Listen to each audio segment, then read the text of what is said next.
Ça prend toute une communauté pour sortir une personne de la rue. Et ça demande aussi une confiance et un respect. On n'est pas là face à une crise. On est face à un phénomène structurel qui ne passera pas.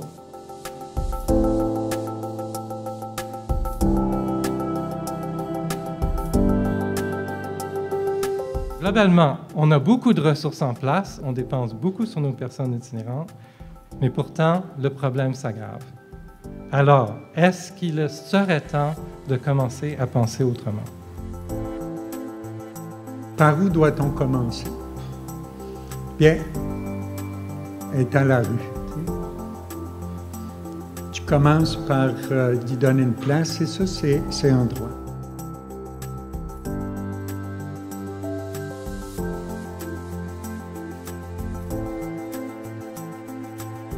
D'être à la rue, c'est pas une maladie, c'est un besoin.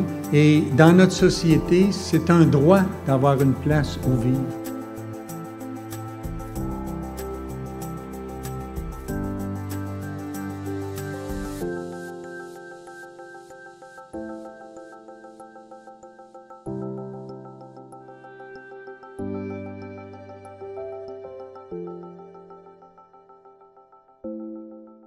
Dans les centres de refuge, on est considéré comme des dossiers, comme des cas. Alors que le projet Chez Soi arrive et me dit « Tu n'es pas un numéro. Tu es une personne. » Ouais. Et c'est ça que j'avais perdu.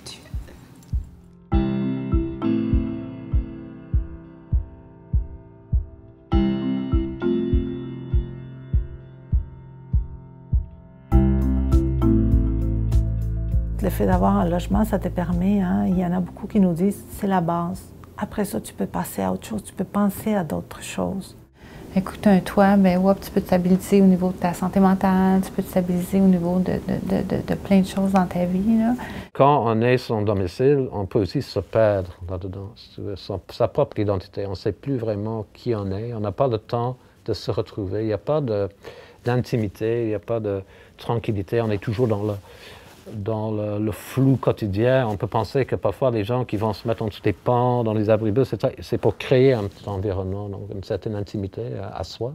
Quand on prend du temps pour écouter leurs demandes, soit demandes exprimées, soit demandes implicites, avoir un toit, c'est la première. Les approches qu'on connaît bien, qu'on a bien apprivoisées, c'est souvent des approches par palier, par étape. Par exemple, on va lui demander d'être sobre, de suivre un traitement, d'avoir ses papiers, d'avoir un revenu. On les préparait à éventuellement accéder à un toit autonome. À la fin, toute fin, un logement autonome. Dans la pratique, ce qu'on observe, c'est que la majorité des personnes itinérantes ne parviennent pas à franchir toutes ces étapes-là.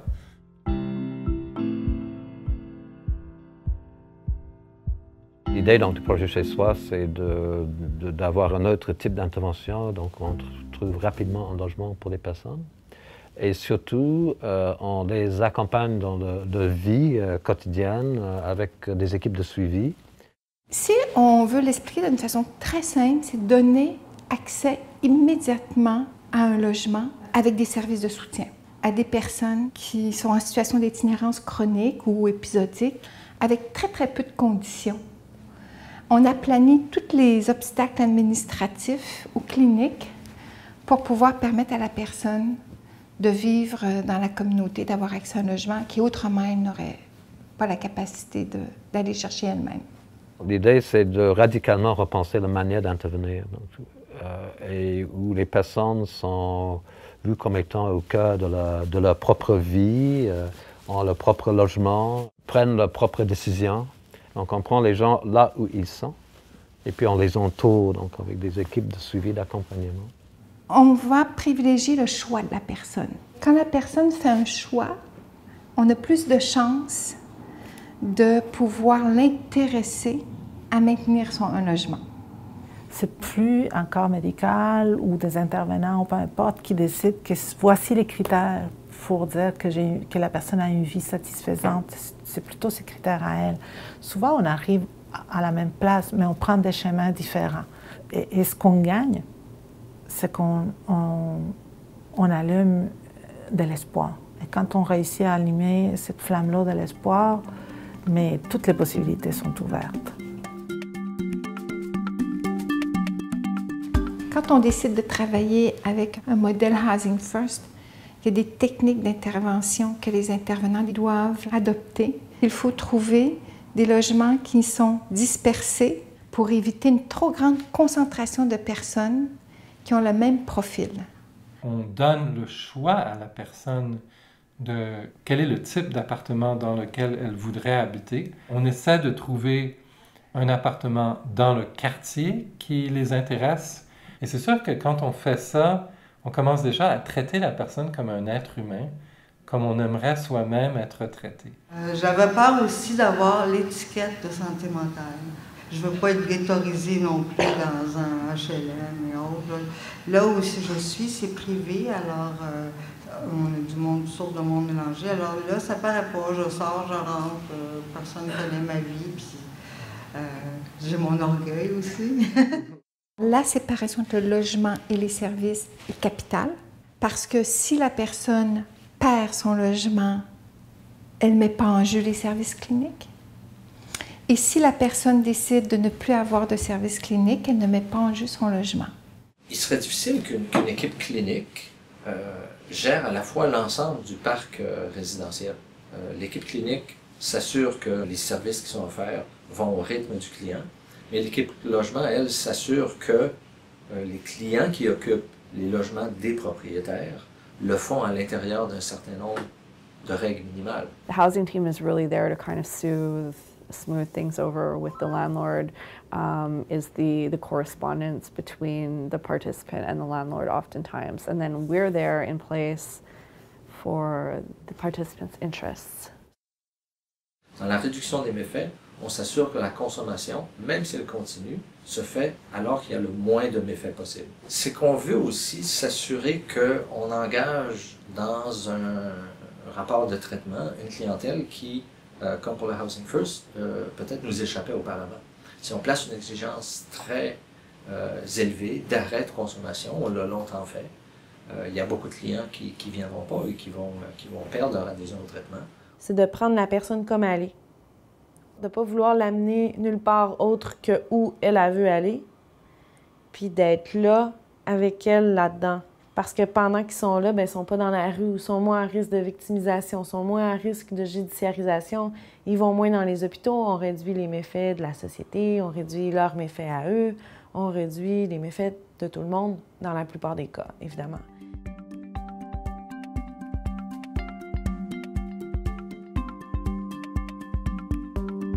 Au niveau canadien, l'objectif central était donc d'une part voir est-ce que c'est possible d'implanter ce programme dans un contexte culturel, institutionnel, différent évidemment de celui de New York.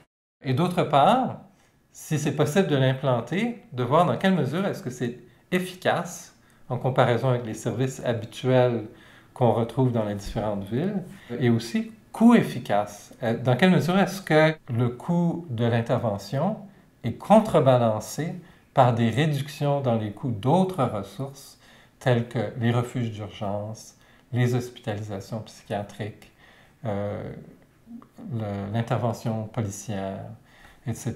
Oui, avant, là, comme j'ai dit, c'est soit que j'étais chez mon médecin traitant 2-3 fois par semaine, c'est soit que j'étais dans une aile psychiatrique fermée à double tour, c'est soit que j'étais dans une maison de thérapie ou soit que j'étais dans une maison de crise.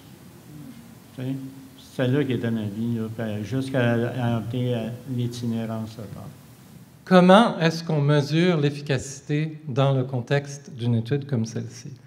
Bon, la façon la plus claire, c'est de regarder la différence entre les groupes expérimentaux et témoins. Le groupe témoin, dans le contexte de cette étude, c'était des gens à qui on n'a offert aucune intervention différente de ce qui est offert normalement à Montréal. Le recrutement a débuté en octobre 2009 et s'est poursuivi jusqu'à mai 2011.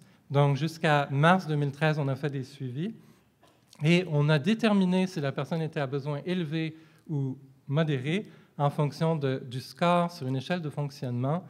C'était une étude à répartition aléatoire, donc 469 personnes, dont 81 à besoins élevés ont été assignées à l'intervention, 82 au service habituel, 204 à besoins modérés ont reçu des services soit de l'organisme communautaire Diogène, soit du C3S Jeannemans, une équipe SIV, et les autres, les services habituels. Les taux de suivi ont été extrêmement élevés, ce qui fait qu'on a vraiment un portrait assez complet de ce qui est arrivé aux deux groupes.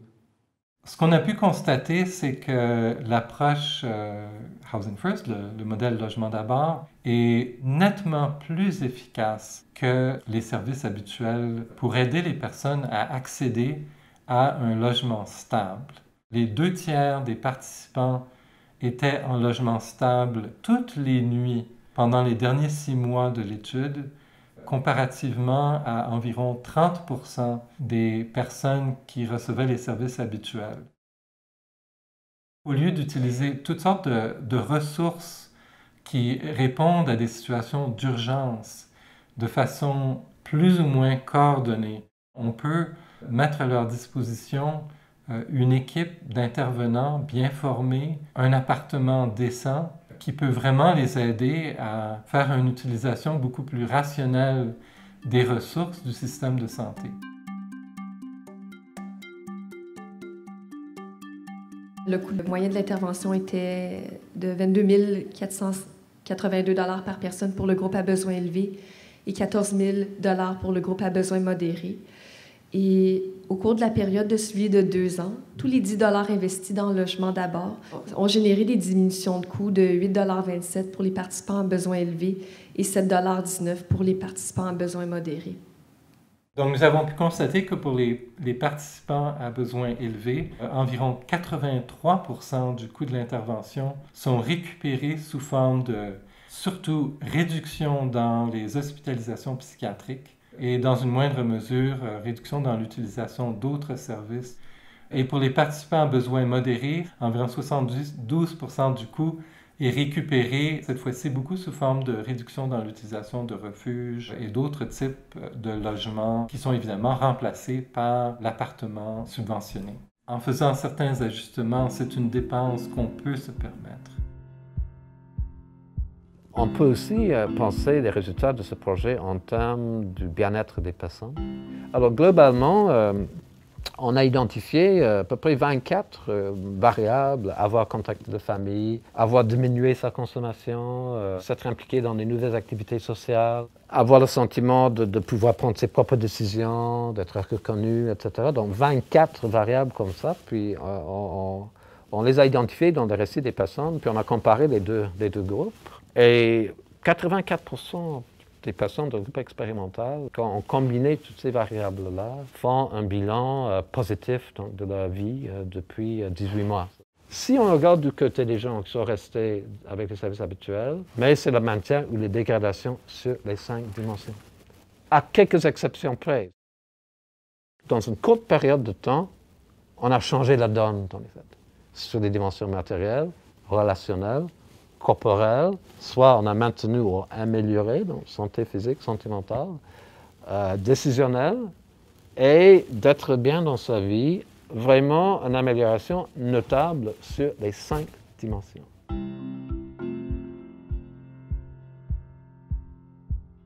En France, il y en a 5 villes actuellement d'un projet chez soi qui sont en train de s'installer, en partie inspiré de ce qui s'est passé à Montréal. C'est les mêmes constats.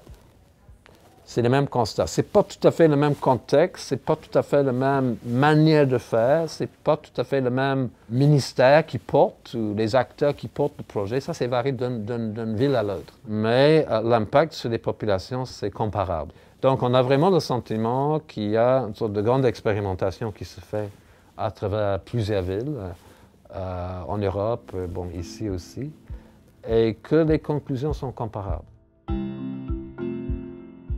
Pour certains types de problèmes lourds de santé mentale, C'est clair que ça prenait des approches spécifiques qu'il fallait développer. Donc, je pense à 2 cas de personnes avec des problèmes de paranoïa, donc assez prononcés. Pour certaines femmes, quand nous, on a eu un suivi, il y avait un facteur commun, c'était l'abus dans les logements, des troubles de choc post-traumatique. Pour certaines personnes, il faut comme aller même au-delà de la flexibilité qui fait partie du modèle et trouver des façons d'aider les gens qui ont des besoins particuliers. The whole premise behind the Housing First approach is to think outside of the box and to do things differently because each person, each case is different. So there needs to be some accommodation, there needs to be some creativity. C'est sûr qu'on ne veut pas d'approche mur à mur et que ça ne va pas convenir à tout le monde, mais en même temps, il faut reconnaître que parce qu'on se colle tellement aux besoins particuliers de la personne, ce qu'on peut répondre de façon efficace à une grande variété de besoins.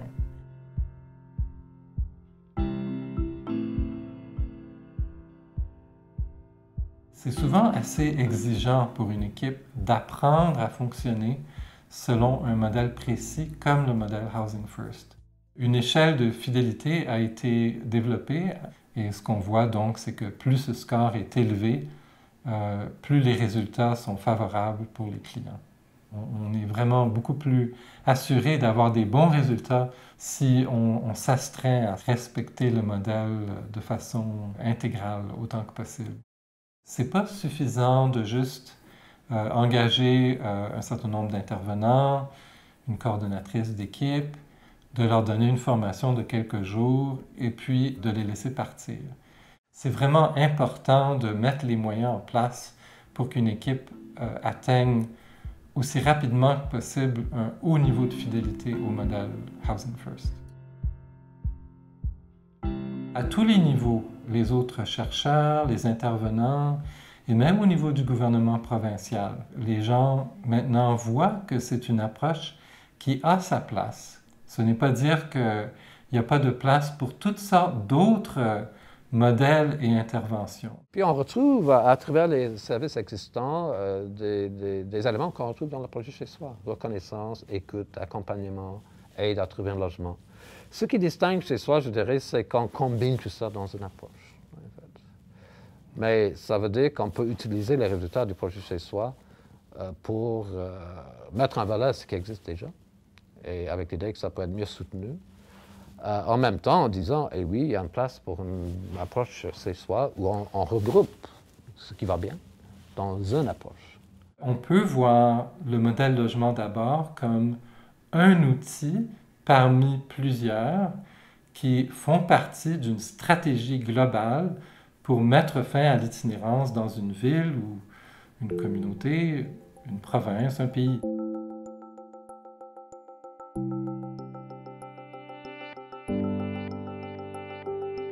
Ça règle pas tout le logement, mais ça donne un espace propice à aller vers autre chose aussi, à réfléchir, à passer à autre chose, à avoir des objectifs de vie, à se sentir redevenir un citoyen, reprendre des rôles sociaux. Je me suis sentie revivre et j'ai retrouvé mon identité. Il n'y a plus de limites. À un moment donné, je dois me retenir de réfléchir. Là, c'est comme un à la fois. Et c'est ça, c'est que le projet m'a donné le droit de rêver. C'est tout un cheminement de se rebâtir au point de vue moral, au point de vue de reprendre une dignité. C'est l'ouvrage, c'est du travail.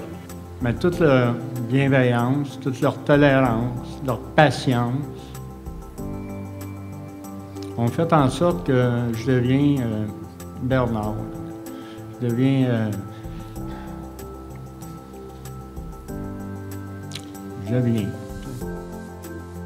On s'en va dans cette direction-là, dans une perspective d'inclusion sociale, de compassion et de droit des personnes à avoir une place dans le même monde que tout le monde. À partir de ça, on peut et on doit se donner des objectifs. Et pour ce qui concerne l'itinérance qu'on appelle chronique, moi je pense que cet objectif-là de l'éliminer est réaliste.